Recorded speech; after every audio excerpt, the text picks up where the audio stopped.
구시대에 사람을 질식시키고 사람을 힘들게 말하고 어떤 사람을 고통스럽게 만드는 예는 지금 다시 회복할 필요는 없는 것이죠. 예라고 하는 것은 시대와 상황에 따라서 하나의 합리적인 기준을 제시해놓고 그 기준에 따라서 얼마든지 바꿀 수 있다고 생각한 것이죠. 일방향이 아니라 뭐 뜻하는 거죠? 쌍방향이라는 거죠. 사람 사이가 또는 나라와 나라 사이가 둘 사이의 관계가 점점 멀어지는 것이 아니라 어떻게 하면 가깝게 될 수 있느냐, 어울릴 수 있게 되느냐, 그게 오늘 예가 사람 사이를 통하게 하는 가장 핵심이라고 볼 수가 있겠습니다.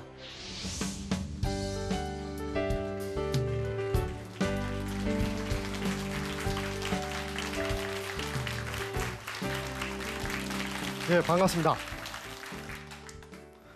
오늘도 그 논어 인간의 길을 찾다를 주제를 가지고 여러분과 함께 논어라고 하는 강을 건너가 보도록 하겠습니다. 오늘은 논어의 많은 주제 중에서 신이라고 하는 주제입니다. 믿음, 신뢰라고 하는 겁니다. 논어에 나오는 신뢰와 관한 많은 구절 중에 대표적으로 이 구절을 뽑아왔습니다. 자고, 개, 유사, 민, 무심, 분립. 옛부터 지금까지 모든 생명체는 죽기 마련이다.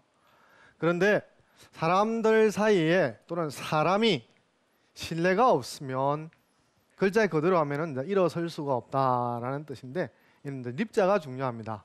우리가 아프면 어떻게 하죠? 앉아 있거나 누워 있습니다. 그러면서 일어설 힘이 없다라고 말하지 않습니까? 그럼 뭔가 우리가 일을 하거나 밖에 나가거나 뭔가 하려고 그러면 가장 기본적인 것이 일어나는 데서부터 시작을 합니다. 결국 일어날 수 없다라고 하는 것은 내가 아무것도 하려고 하는 마음이 내키지 않는다라는 뜻입니다.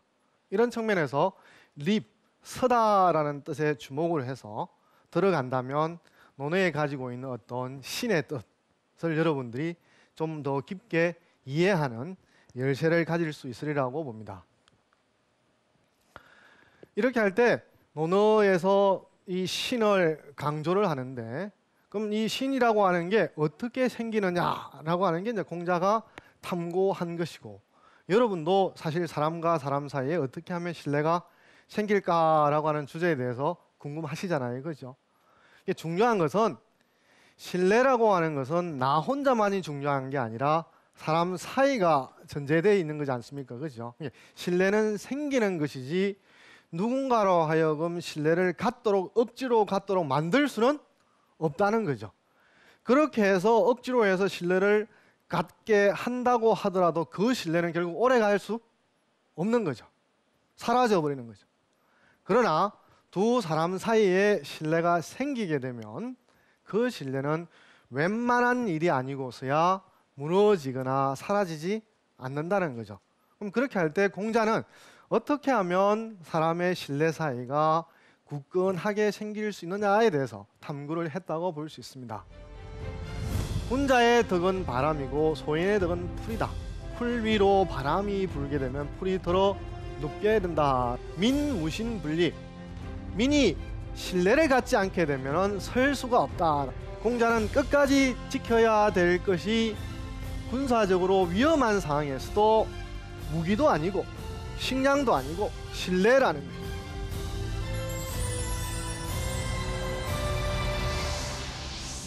논어에 보면 이 개강자라고 하는 사람도 당시 논하를 실질적으로 통치하던 사람인데요.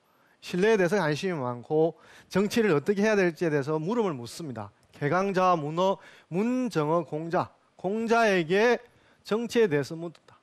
여살 무도 이취유도하여 무도한 사람, 규칙을 어기는 사람을 죽여서, 만약에 죽여서 유도한 상태로 나아가게 한다면 어떻습니까?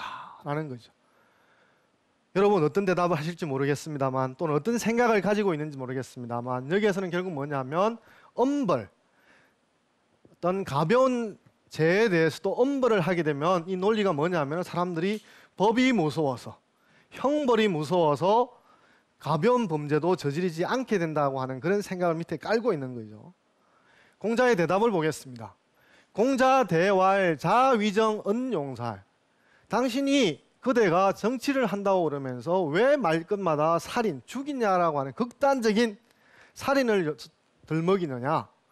공자 그 다음 부분은 이제 첫 번째는 개강자에 대한 항의이고 그 다음 부분은 이제 자기의 답이죠. 자기의 어떤 제안이죠. 자 욕선이 민선의 군자지덕 풍 소인지덕 초 초상지연 초상지풍 필언. 당신이 선하게 하려고 하면 시민도 선하게 되고 군자의 덕은 바람이고 소인의 덕은 풀이다. 풀 위로 바람이 불게 되면 풀이 들어 눕게 된다라는 거죠. 그러면 개강자와 공자가 생각하는 정치에서 신뢰는 다릅니다. 개강자는 뭐냐면 작은 범죄에 대해서도 사형과 같은 엄벌을 취하게 되면 법에 대해서 사람들이 어떻게 믿음이 생기지 않겠습니까? 아, 저거 법을 지켜야 되는 거구나. 지키지 않으면 사형이 될지도 모르겠다라고 하면서 법에 대한 두려움 때문에, 처벌에 대한 두려움 때문에 법에 대한 신뢰를 가지게 되는 거죠. 그래서 그 방법을 개강자는 공자에게 문의한 거죠. 그렇지만 공자의 대답은 정치를 한다면서 어떻게 사형이라고 하는 데 대해서 의존하려고 하느냐. 말씀드렸듯이 엄벌에 대한 공포라고 하는 것이 잠식당하면 사람들이 복종을 할 수도 있고 순종할 수도 있습니다만 어느 순간에 그 법이라고 하는 엄벌을 갖다가 더 이상 존중하지 않게 되어버리면 신뢰가 무너져 버리지 않습니까? 그때 신뢰는 단순히 무너지는 게 아니라 그러한 지금의 위정자에 대한 어떤 강한 반항, 반발로까지 이어질 수가 있는 것이죠. 그래서 공자가 제시하는 것은 그런 엄벌에 의해서 정부가 잘못하는 것을 가리는 것이 아니라 오히려 정부가 또는 위정자가 모범을 보이고 선을 지킨다고 한다면 일반 사람들도 마찬가지로 그러한 방향대로 따라가서 보조를 맞추게 된다는 거죠. 그런 것을 공자는 바람과 풀의 관계에 비유해서 설명을 하게 됩니다. 바람이 불면 연약한 풀은 바람이 부는 방향대로 넘어가지 않습니까? 그죠? 저때 따라간다는 뜻이죠. 위정자들이 선을 하고 공동선을 향해서 나아가게 된다면 시민들도 그것이 옳다고 생각할 때 거절하거나 불신하는 것들이 아니라 협조하고 얼마든지 받아들일 수 있다는 거죠. 그 비유를 통해서 공자는 이 개강자가 엄벌을 통해서 백성들로 하여금 억지로 신뢰를 갖도록 하는 것이 중요한 게 아니라 또는 그게 바람직한 방법이 아니라 사람들이 저절로 신뢰를 가질 수 있는 길에 대해서 제시하면서 두 가지 선을 분명하게 긋고 있습니다. 공자 성적도에 나오는 영공문진이라는 그런 제목의 그림인데요. 위나라 영공이 공자에게 진을 치는 방법을 묻다라는 그림입니다. 이 그림에서는 보면 여전히 공자가 노나라에서 정치할 기회를 찾지 못해서 다른 나라에 돌아다니게 되는데 그때 공자가 듣는 질문이 문진, 군사를 어떻게 활용하느냐에 대한 질문이죠. 공자는 여기에서 앉아서 듣고 있다가 왼쪽에 있는 장면을 보면 수레를 타고 떠나려고 하고 있습니다. 왜냐하면 공자가 듣고 싶고 공자가 풀어보자 하는 질문은 그게 아니기 때문인 거죠. 그러나 이 시대의 제후들은 공자가 말하는 방법, 신뢰를 쌓아서 나라를 튼튼한 반석 위에 올리려고 하는 것이 아니라 군사적인 방법을 통해서 신뢰를 쌓으려고 한 것이죠. 그런 측면에서 공자하고 길이 다르니까 영공이 진법에 대해서 묻자 자기를 거절한다라고 생각을 해서 공자는 이 위나라를 떠나게 됩니다. 그렇다면 우리가 지켜야 할 덕목들은 많이 있는데요. 그 중에서 처음부터 끝까지 지켜야 할 덕목을 공자는 무엇이라고 보고 있을까요? 자공이라는 제자가 공자에게 질문을 합니다. 자공문정, 자공이 공자에게 정치에 대해서 질문을 했습니다. 그러니까 공자가 말하기를 족식, 족병, 민신지의 먹는 것이 풍족해야 되고 군사력이 막강해야 되고 백성들이 신뢰를 해야 된다. 이 세 가지가 정치를 하는 데 있어서 제일 중요하다라고 생각을 한 것이죠. 다시 재차 또 묻습니다. 필부덕이 거 상이 어찌할 수 없어서 세 가지를 다 충족시킬 수가 없다면 삼자하선 이 세 가지 중에서 무엇을 먼저 빼내야 되느냐, 제거를 해내야 소급법이죠. 하나를 빼내야 되느냐. 아마 여러분들이 세 가지 중에서 무엇을 먼저 제거할 건냐, 소급할 건냐에 대해서 뭘 생각했는지는 모르겠습니다만 공자의 대답은 거병입니다. 군사력을 먼저 포기해도 좋다. 그럼 몇 개 남았습니까? 2개 남았습니다. 필부덕이 사이자 하선. 질문 위에까지 갔죠, 그죠? 상이 어쩔 수 없어서 다 지킬 수가 없어서 하나를 빼놓아야 한다면 2가지 중에서 무엇을 먼저 빼놓아야 되겠습니까? 이렇게 물으니까 식량, 먹고 먹는 문제를 포기해도 좋다. 그러면 이제 더 이상 질문은 나올 수가 없는 거죠. 3개 중에서 2개가 제거됐으니까, 소거됐으니까 하나밖에 남지 않았습니까? 자고 계유사 민무신분립. 옛부터 지금까지 생명체란 결국 죽기 마련이다. 영원히 산다고 그러지만 실질적으로 영원히 사는 것은 상상과 환상의 세계에서의 일이지 현실 세계는 없지 않습니까? 민무신분립. 민이 신뢰를 갖지 않게 되면 설 수가 없다라는 것인데, 지금 이 문맥에서 분립이라고 하는 것은 국가가 존립할 수 없다라는 뜻이죠, 그죠? 그러나 여기서 선다라고 하는 건 얼마든지 인간의 관계 일반으로까지 확장해 갈 수가 있습니다.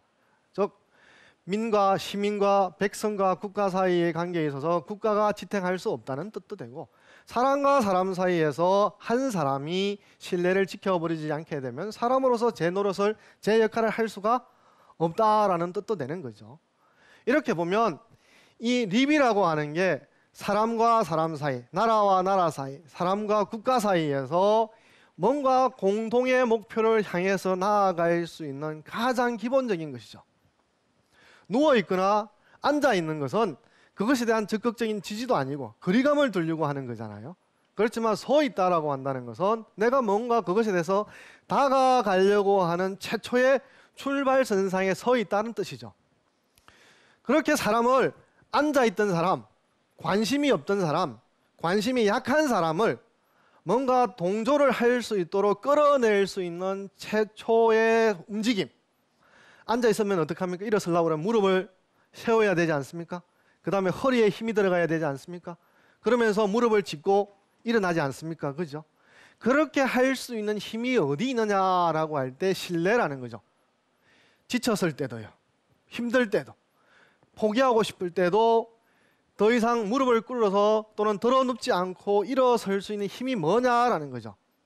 이렇게 공자는 끝까지 지켜야 될 것이 군사적으로 위험한 상황에서도 무기도 아니고 식량도 아니고 신뢰라는 것이죠. 이 신뢰가 없으면 더 이상 지탱하기가 어렵다고 보는 것이기 때문입니다. 신뢰를 통해서 우리가 무엇을 하나씩 쌓아갈 수가 있을까요? 말과 수레가 이어지는 것처럼 사람과 사람 사이를 이어주는 게 신뢰라고 보는 것이죠. 충신한 말, 독경한 행위라고 하는 것은 그 어디를 가더라도 진심이 전해질 수 있고 아무런 문제가 없다는 거죠.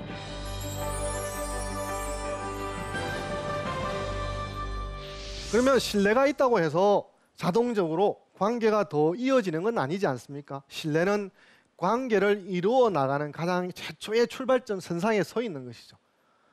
그럼 뭔가 하겠다고 초발심이 나왔을 때 그 마음을 릴레이처럼 자꾸만 이어서 더 성큼 앞으로 나아가게 하는 것이 중요한 것이죠.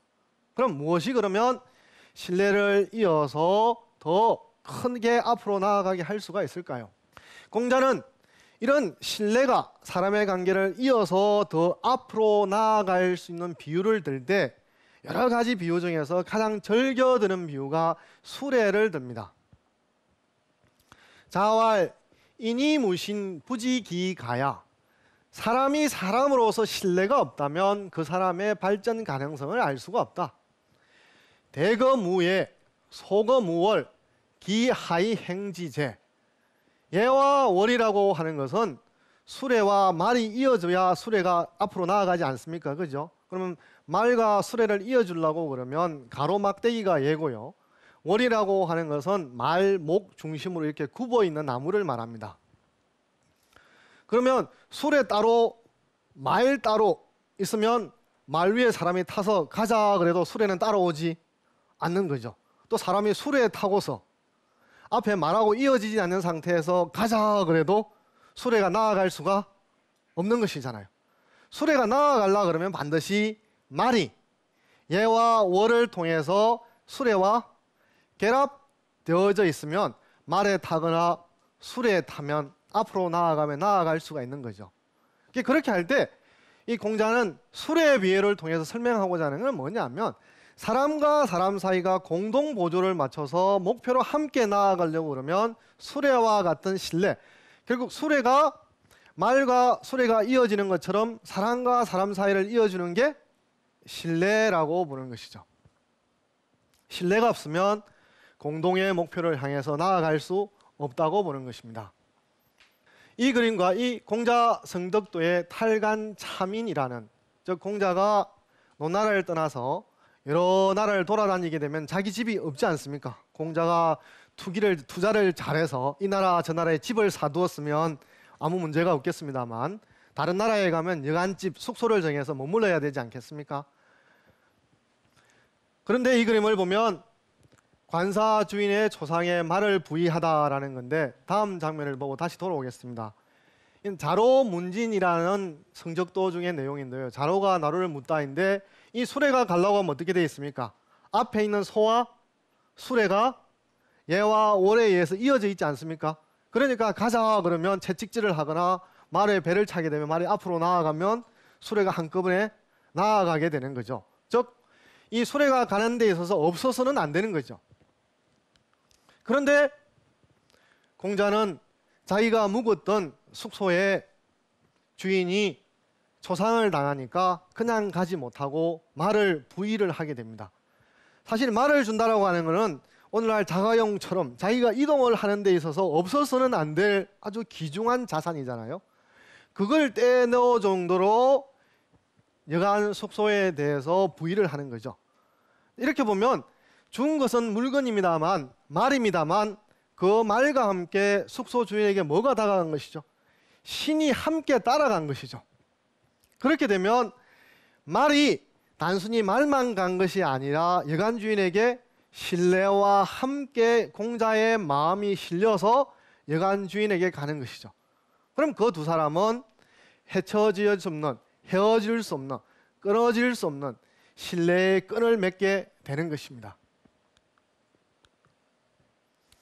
그럼 우리가 신뢰를 통해서 사람 사이가 이어지고 공동 목표를 향해서 나아가도록 되지 않았습니까? 그죠? 그러면 신뢰를 통해서 우리가 무엇을 하나씩 쌓아갈 수가 있을까요? 공자의 경우에 이 신뢰가 얼마나 중요한지라는 그 가치를 설명하는 구절을 보겠습니다. 자장이라는 제자가 묻습니다. 공자가 말하기를 언충신 행독경 수만맥지방 형의 언불충신 행불독경 수주리 행호제. 덕형, 형실 또는 본받을만 행동거지에 대해서 묻자 공자의 대답은 그렇습니다.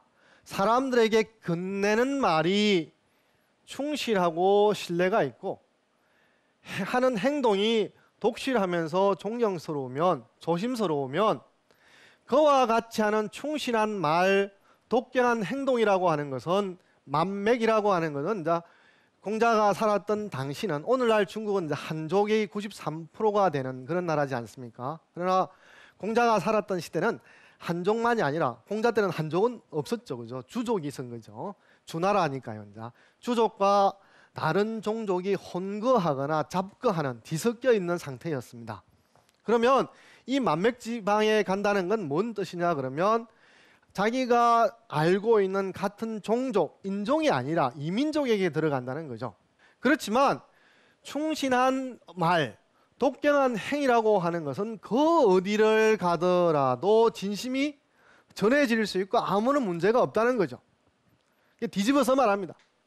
하는 말이 충신하지 않으면, 하는 행동이 독경하지 않으면 자기가 사는 작은 마을에 있어서도 뭔가 실행이 될 수가 있겠느냐, 효과가 있겠느냐라고 말하는 거죠.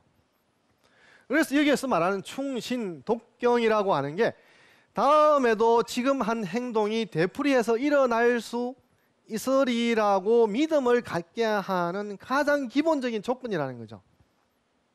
그게 없으면 계약과 약속이라고 하는 것은 글로 아무리 써두고 아무리 굵은 글씨로 사인을 하고 아무리 진한 펜으로 쓰더라도 아무 소용이 없는 거지 않습니까? 그죠? 그래서 공자는 충신과 독경의 언행이 중국만이 아니라 또는 자기가 사는 나라만이 아니라 자기가 늘 상대하는 사람만이 아니라 모든 사람에게도 적용될 수 있다라고 보는 것이죠. 우리가 신뢰를 얻는 방법의 가장 출발선상에는 의라고 하는 것입니다. 소중매를 체포해서 처형해야 되겠다고 말하자 제자들이 만류를 합니다. 1,000원을 훔치는 사람은 훔칠 수밖에 없는 사정을 보라는 거예요. 신뢰는 공정한 서로 공통의 규범을 지키겠다라고 하는 약속 위에서 출발하고 그 위에서 피어나는 꽃이라고 할 수가 있겠습니다.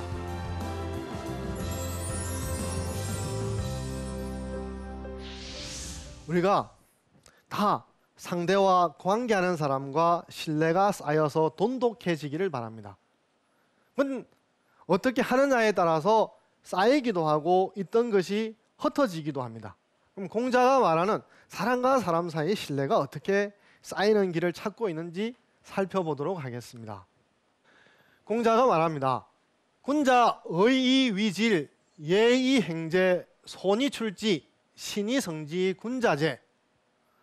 군자라고 하는 사람은 의, 옳음, 정의, 기준입니다. 이런 것들을 자기 삶에 있어 질이라고 하는 것은 바탕입니다. 베이스에 깐다는 뜻입니다. 저게 달라져 버리면 사람과 사람 사이를 이어갈 수 있는 게 어렵죠. 의가 상한다 그러지 않습니까? 의가 상한다 그러면 그 사람하고 같은 공간에 있고 싶지 않다는 뜻이 되잖아요. 그죠? 이렇게 할 때 기본적인 룰이라든지 규칙이라든지 정의에 대한 관념이 적어도 서로 공유한다는 뜻입니다. 그 바탕 위에서 예로서 자기의 행동을 실행해 나가게 되고 그 다음에 겸손함으로써 자기의 행동 거지를 해 나가면서 덧붙여서 마지막에 신뢰로 두 사람 사이에 이어져오는 관계를 완성한다는 뜻입니다. 이렇게 되는 게 군자라고 말을 합니다. 그 다음에 이어서 또 보겠습니다. 자라는 제자가 군자 신 이후 록이면 미신적 이위 럭이야 신 이후 간 미신적 이후 방기야. 군자라고 하는 사람은 서로 신뢰가 쌓인 이후에 자기가 관할하는 사람들에 대해서 부역을 시키거나 힘들게 하는 일을 시킨다는 거죠. 그런데 이런 신뢰가 아직 충분하게 쌓이지 않는 상태에서 뭔가 일을 시키게 되면 사람들이 어떻게 생각했냐면은 의무로서 해야 될 것인데도 불구하고 나만 미워해, 나를 해치려고 저러는구나 이렇게 생각한다는 거죠. 또는 신뢰가 쌓인 이후에 간이라고 하는 건 옛날에는 간은한다 라고 말하고 요즘 같으면 충고한다 이렇게 생각하면 됩니다. 충고라고 하는 것은 한 가지 일에 대해서 당사자가 생각하지 못하는 것을 제3자가 생각해서 그 측면에 대해서 한번 생각을 해보라고 제안하는 거잖아요. 그렇게 어떻게 보면 충고 자체도 어떤 사람은 자존심이 상한다고 생각할 수도 있잖아요. 그죠? 나도 이미 그걸 생각했어 라고 충고를 하는 친구에게 차갑게 대하는 경우도 많습니다. 신뢰가 쌓인 이후에야 충고라든지 간언을 해야지 아직 신뢰가 충분하게 쌓이지 않는 상황에 대해서 충고를 하게 되거나 간언을 하게 되면 나를 비방한다고 생각하는 거예요. 나의 허점을 잡아서 저 사람이 나를 공격한다고 생각하는. 신뢰가 쌓이면 내가 잘 되라고 하나 보다. 내가 생각하지 못했던 것을 생각해줘서 나이가 참 고맙구나. 아니면 저 충고를 간언을 듣지 못했다면 나에게 참 엄청난 일이 벌어질 뻔했구나. 이렇게 생각하는데 같은 말이라도 상황에 따라 다르다는 거예요. 그렇게 할 때 우리가 신뢰를 얻는 방법의 가장 출발선상에는 의라고 하는 것입니다. 의가 상하지 않는 것. 의에 대해서 공동의 인식을 가지고 있다는 거죠. 이게 서로 달라져 버리면 사람이 같은 지점에 서일 수가 없게 된다는 거죠. 그렇지만 의는 기준이고 규칙이지 않습니까? 그 자체가 움직이거나 그 자체가 실행될 수가 없는 거죠. 그 자체는 사람이 나서서 실행을 해야 되는 거죠. 그렇게 실행하려고 할 때 한 걸음 한 걸음씩 나아가는 게 먼저 예로서 하고 겸손으로서 하고 신뢰로서 완성시킬 때 의가 사람 사이에 실천되고 적용되는 의로운 관계, 의로운 사회가 된다라는 것이죠. 그렇게 할 때 그걸 최종적으로 완성시켜주는 것은 신뢰라고 한다는 것이죠. 이 그림은 공자 성적도 중에서 아주 중요한 그림입니다. 설명할 것도 많이 있는 내용입니다. 공자가 노나라에서 기회를 잡지 못해서 망명 시절을 떠났다는 이야기는 말씀드리지 않았습니까? 그러나 그 떠나기 전에 대사구, 오늘날 같으면 법무부 장관으로서 취임한 적이 있었습니다. 아마 여러분들이 먼저 공자가 법무부 장관이 됐으면 무슨 일을 했을까라고 예상할 수가 있을 텐데 아마 듣고 나면 충격적일지 모르는데 일주일 만에 소정묘라고 하는 사람을 사형을 시켜버립니다. 그래서 공자 성독조 중에 주 소정묘라고 그러는데 이 고사 또는 이 사건은 약간 그 신뢰성이 있다고 생각하는 척도 있고 신뢰성이 없다라고 하는 척도 있습니다. 왜냐하면 소정묘를 죽였다라고 하는 고사가 이야기가 논어에도 없고 맹자도 없고 그리고 공자가 살았던 시대에 많은 역사적인 사실을 기록한 국어라든지 자전에도 없습니다. 어디에 나오느냐 그러면 최초로는 순자라고 하는 책에 나오게 됩니다. 그래서 후대 사람들이 저게 역사적인 사실이었다고 한다면 맹자라든지 일찍 된 책에서부터 나왔을 텐데 왜 그때는 안 나오고 한참 뒤에서 나왔을까? 그럼 결국은 공자를 좋게 생각하지 않는 사람들이 아마 공자에 대해서 부정적인 이야기, 분위기를 만들어내기 위해서 지어낸 이야기가 아니냐라고 생각하는 척도 실제로는 있습니다. 또는 순자에 있기 때문에 순자라고 하는 사람 자신이 말에 있어서 근거라든지 합리적인 주장을 아주 강조한 사람이거든요. 그래서 순자가 그러면 그 사실을 기록한 것은 없는 사실을 날조하거나 지어내서 그 이야기를 했을까? 그건 아니다. 100%는 아니다고 하더라도 그럴 만한 이야기가 있었으니까 순자가 기록하지 않았느냐. 그러니까 그 이야기는 믿을 만하다. 이 두 주장이 팽팽하게 맞서고 있습니다. 그러나 이 고사에서 보면 이 그림의 오른쪽 장면에서 보면 소정묘가 잡혀와서 무릎 걸음을 하고 있고 그죠? 그 다음에 근엄하게 공자가 대사고로서 아마 신문하는 장면이라고 할 수가 있습니다. 그런데 여러분이 이 그림을 찬찬히 들여다보시면 소정묘를 주사라는 사형하는 처형하는 장면만 아니라 다른 그림이 함께 들어있죠. 그죠? 그래서 제일 상단에서부터 설명을 드리도록 하겠습니다. 상단에 보면 뭐가 등장하나요? 말을 타고 있는 사람이 서로 마주하면서 이야기를 하는 장면이 있고요. 그 다음에는 어떤 장면이 있습니까? 그 다음에는 그 옆에 하얀 양이 있고 그죠? 네 사람이 저울을 가지고 뭔가 흥정을 하거나 뭐 가격 흥정을 하는 듯한 그런 장면이 있는데 저울을 닫고 있고 그 옆에 있는 사람들이 표정을 보면 어둡지가 않습니다. 웃음을 띠고 있습니다. 그 다음에 이 세 가지 그림 중에서 제일 하단에 보면 남자가 아니라 여자 네 분이 마주보거나 뒤돌아서거나 하면서 네 분이 있는 장면이 있습니다. 그러면 사실 저 세 가지 그림은 사파는 소정묘를 죽인 고사하고 자체는 관련이 없습니다. 그러나 이제 그 두 개를 같이 배치하면서 소정묘가 어떤 사람이다라고 하는 걸 이제 간접적으로 드러내는데요. 저기 있는 말과 양에 있는 그림은 왜 등장했냐 그러면 당시 노나라 사람들이 양을 팔라고 그러면 무게가 많이 나가면 값이 많이 나가겠죠. 그래서 어떻게 하냐 그러면 오늘날 사람하고 마찬가지입니다. 양에게 물을 먹여요. 그래서 저울에 달면 몸무게가 무게수가 많이 나가지 않겠습니까? 그러면 값이 많이 나가겠죠. 그죠? 오른쪽에 있는 사람도 마찬가지로 말을 팔고 흥정을 할 때 속여서 원래의 말 가격보다 더 많이 받는 장면입니다. 그 다음에 마지막 아래에 있는 그림은 노나라 당시의 부인이 부정한 행동을 했는데도 불구하고 남편이 그거에 대해서 책임을 묻지 않고 방치한 그런 고사를 풍자하고 있습니다. 그런데 그 세 가지는 노나라 당시에 있었는데 이 성적도에 나오는 장면들은 그것이 해결된 상태. 즉 어떤 장면이냐 그러면 말에 대해서 더 이상 공자가 사고가 되니까 공자가 원칙을 세워서 의를 세워서 정확하게 법 집행을 하게 되니까 더 이상 사람들이 속이지를 않게 됐다는 거죠. 그래서 양을 가지고 흥정하는 사람들이 웃으면서 흥정할 수 있는 거죠. 서로 속이지 않았으니까 만족할 수 있는 측면에서 가격이 형성됐다는 거고 말도 그렇고 양도 그렇습니다.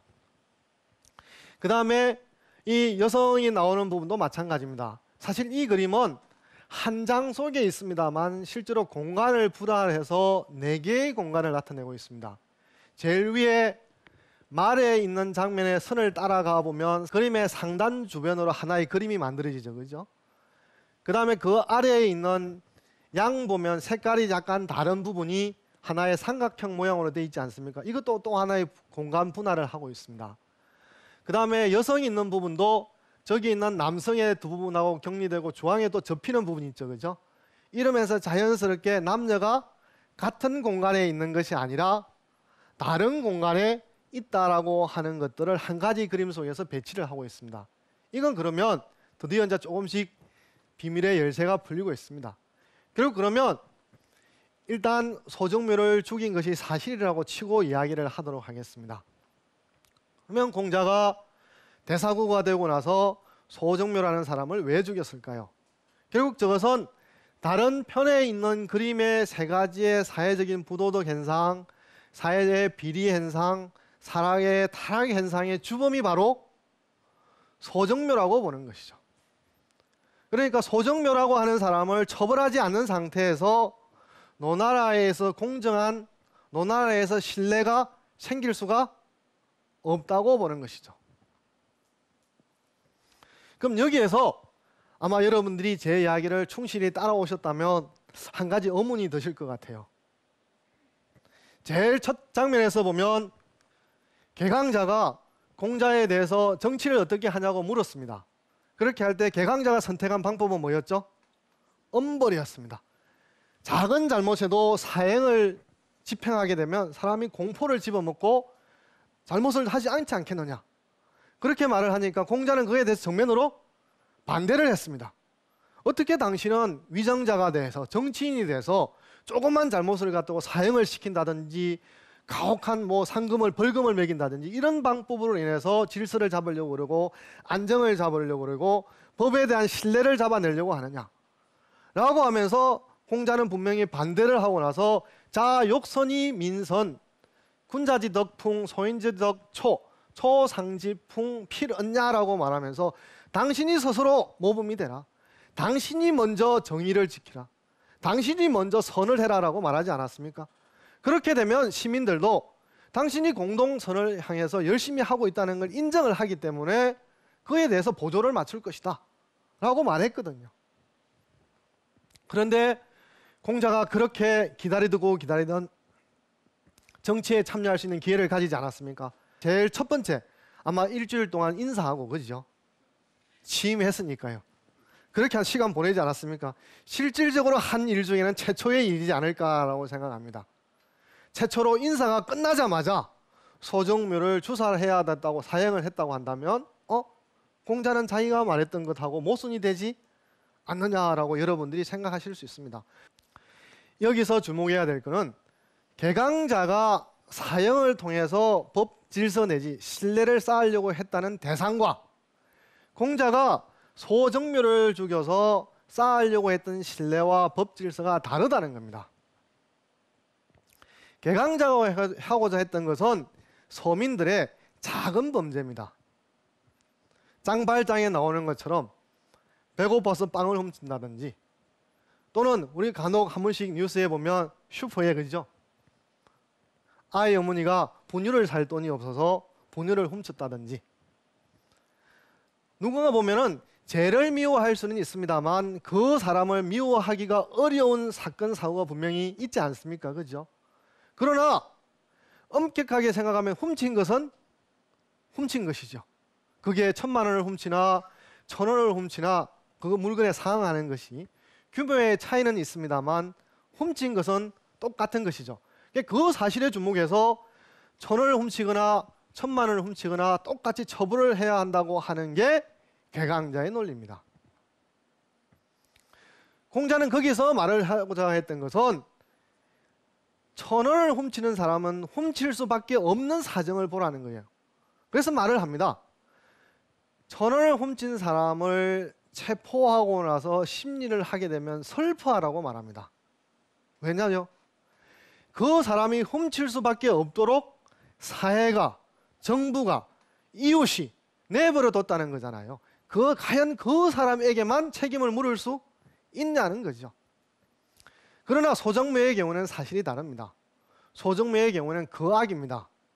소정묘를 내버려 두고 나서 노나라에 있어서 정의가 설 수 없는, 소정묘라고 하는 사람이 노나라에서 정의가 실현될 수 있느냐 없느냐라고 하는 키를 쥐고 있는 인물인 것이죠.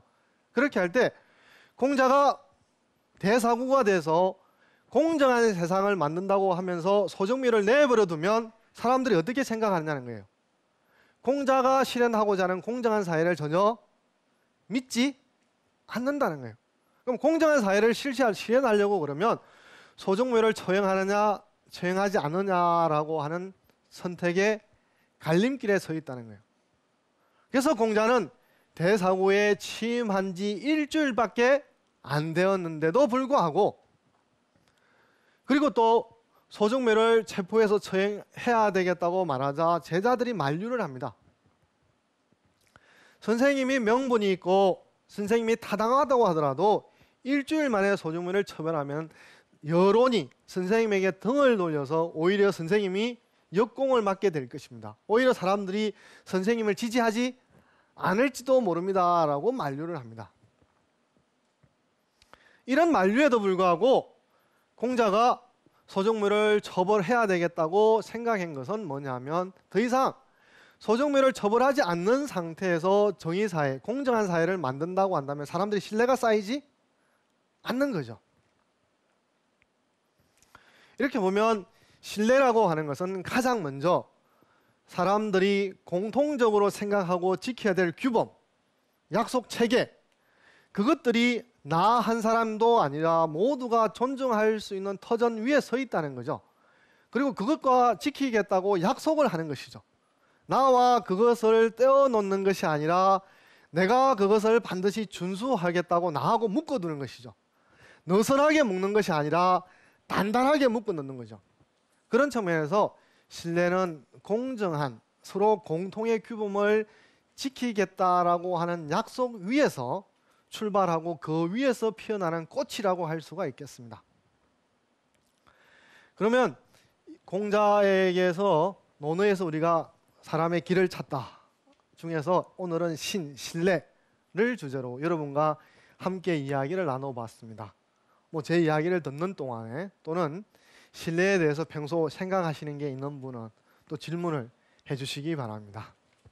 그 공자님은 신뢰에 대해서 엄청 강조를 하셨고 또 동의를 하는 부분이 있는데, 예. 그 신뢰가 사실 사라질 수 있는 사건도 있을 수도 있고 또 어떤 관계에서 신뢰를 잃어버린 평가를 받은 적은 없었는지, 그리고 그 신뢰를 그러면 어떻게 극복을 좀 했는지 궁금합니다.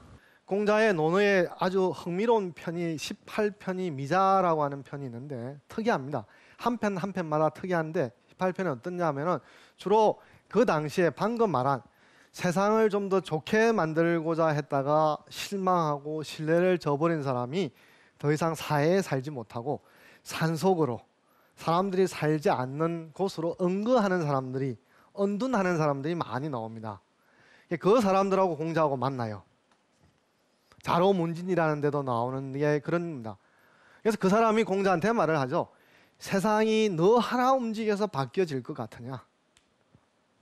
차라리 이 사람 저 사람 만나면서 너는 또 너한테 어울리는 사람, 당신한테 어울리는 사람을 찾아서 만나면서 이야기를 건네지 말고 차라리 우리랑 같이 여기서 살자라고 제안을 합니다.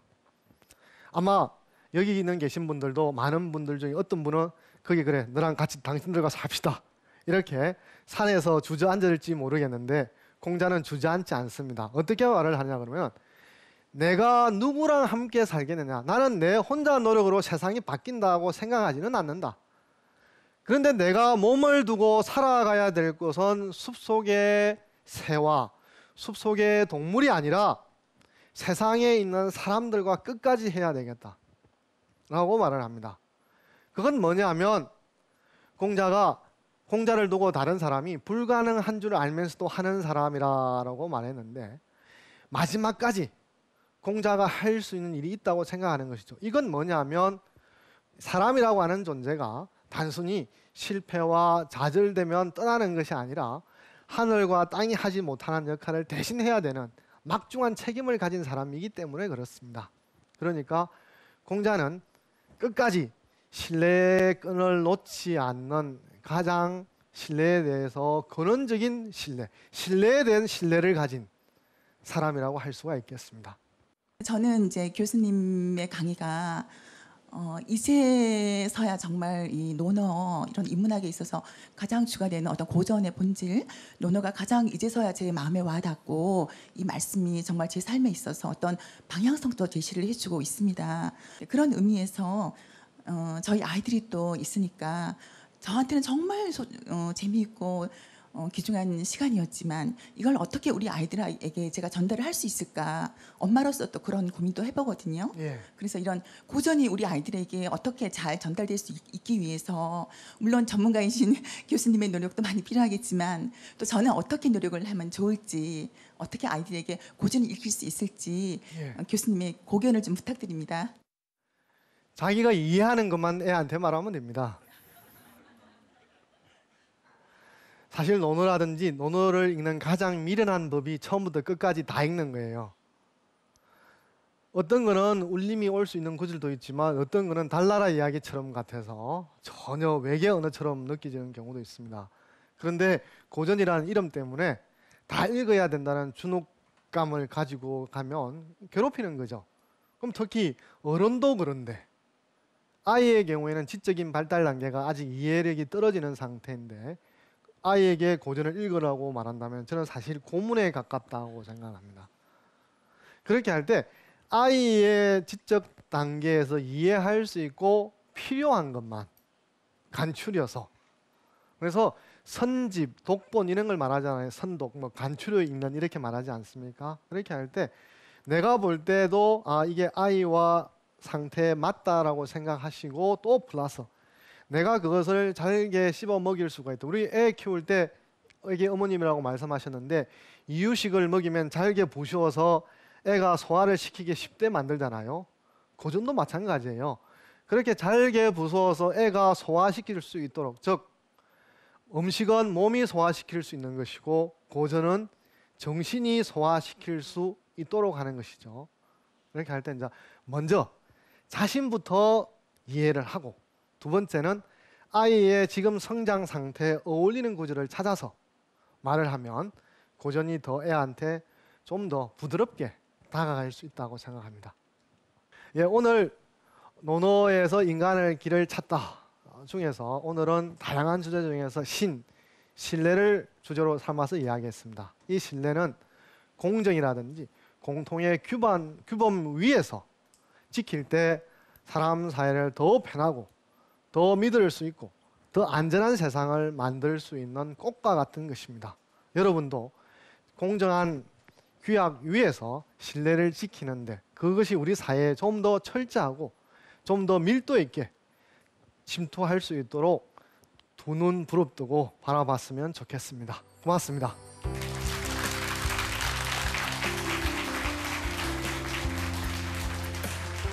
신뢰는 생기는 것이지 누군가로 하여금 신뢰를 갖도록 억지로 갖도록 만들 수는 없다는 거죠. 군자의 덕은 바람이고 소인의 덕은 풀이다. 풀 위로 바람이 불게 되면 풀이 들어 눕게 된다. 민무신분리. 민이 신뢰를 갖지 않게 되면 설 수가 없다라는. 신뢰는 공정한 서로 공통의 규범을 지키겠다라고 하는 약속 위에서 출발하고 그 위에서 피어나는 꽃이라고 할 수가 있겠습니다. 한 걸음 한 걸음씩 나아가는 게 먼저 예로서 하고 겸손으로서 하고 신뢰로서 완성시킬 때 의가 사람 사이에 실천되고 적용되는 의로운 관계, 의로운 사회가 된다라는 것이죠.